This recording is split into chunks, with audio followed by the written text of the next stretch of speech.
So in this video, we're actually going to talk about what spinal dysfunction, or specifically pelvic dysfunction. I often get patients that come in here and one of their classic signs that triggers this pelvic condition is they'll say to me, "Doc, I have a really hard time going from a seated position to a standing position." And 9 out of 10 times, that is something that's going on here in the pelvic region. So I want to share with you today some of the stuff that we're going to be looking for if this is something that you're dealing with. So the pelvis is actually made up of two iliums here on either side, sacrum that runs right down through the middle, and the pelvis attaches in the front here, the pubic symphysis. This is what we call the pelvic bowl. And this is a very important area because this is obviously your foundation to your spine. The articulation between the sacrum and the ilium here is actually called the sacroiliac joint, short for SI joint.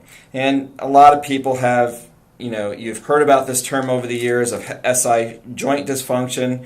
I like to call it pelvic dysfunction because we're not only going to be addressing specifically the SI joint, but we'll be addressing the whole pelvis as a unit. This is something that we pride ourselves in as chiropractors. We've gotten some fabulous results with this technique over the years. And one of the things that we look for if you're having a lot of lower back pain is to actually see if you have one leg shorter than another. Now, let's talk about that. If you come in for your history and you have what we call an anatomical short leg, obviously one leg is actually shorter than the other. And you would know that because that's based on your history. You would have had a fracture when you were younger. You would have had something that actually happened to that one leg that didn't actually grow as long as the other. And if we were measuring it from the trochanter here or the top of the femur all the way down to your ankle, you would actually see that one leg actually is shorter. But in most cases, when people come in and we actually lay them on the table and see a short leg, that's based on a condition what we call a functional short leg. So why am I talking about a functional short leg and all of this related to pelvic dysfunction? Because there is a direct correlation to what we're looking for here when it comes to helping to address this problem. So one of the things we look for when we lay you down on the table is to see if one leg may be shorter.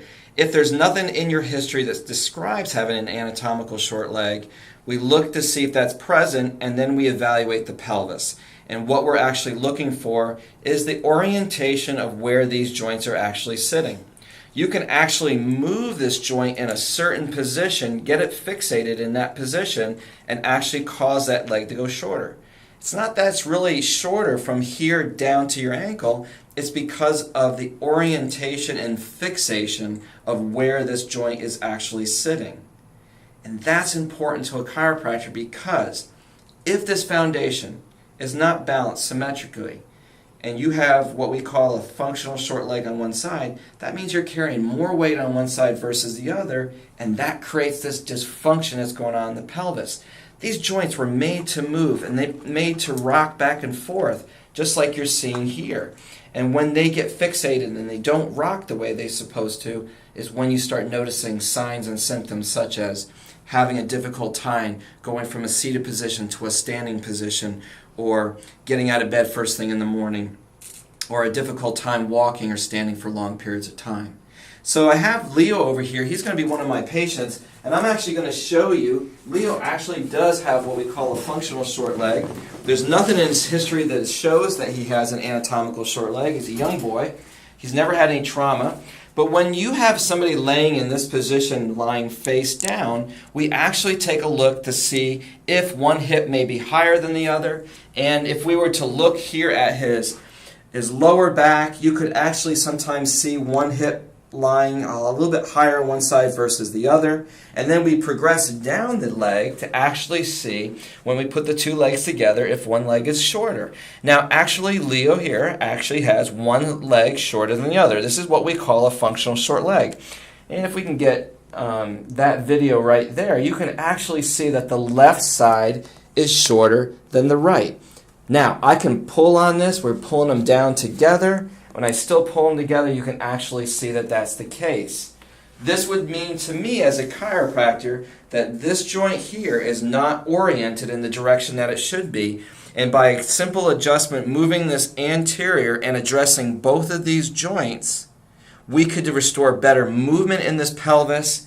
This would even out in the technique, and that would set this thing in the right position of proper healing. So I hope that you enjoyed today seeing a little bit about what pelvic dysfunction really means, the signs and symptoms of what that would cause, and how we can be a very effective tool for helping lower back pain.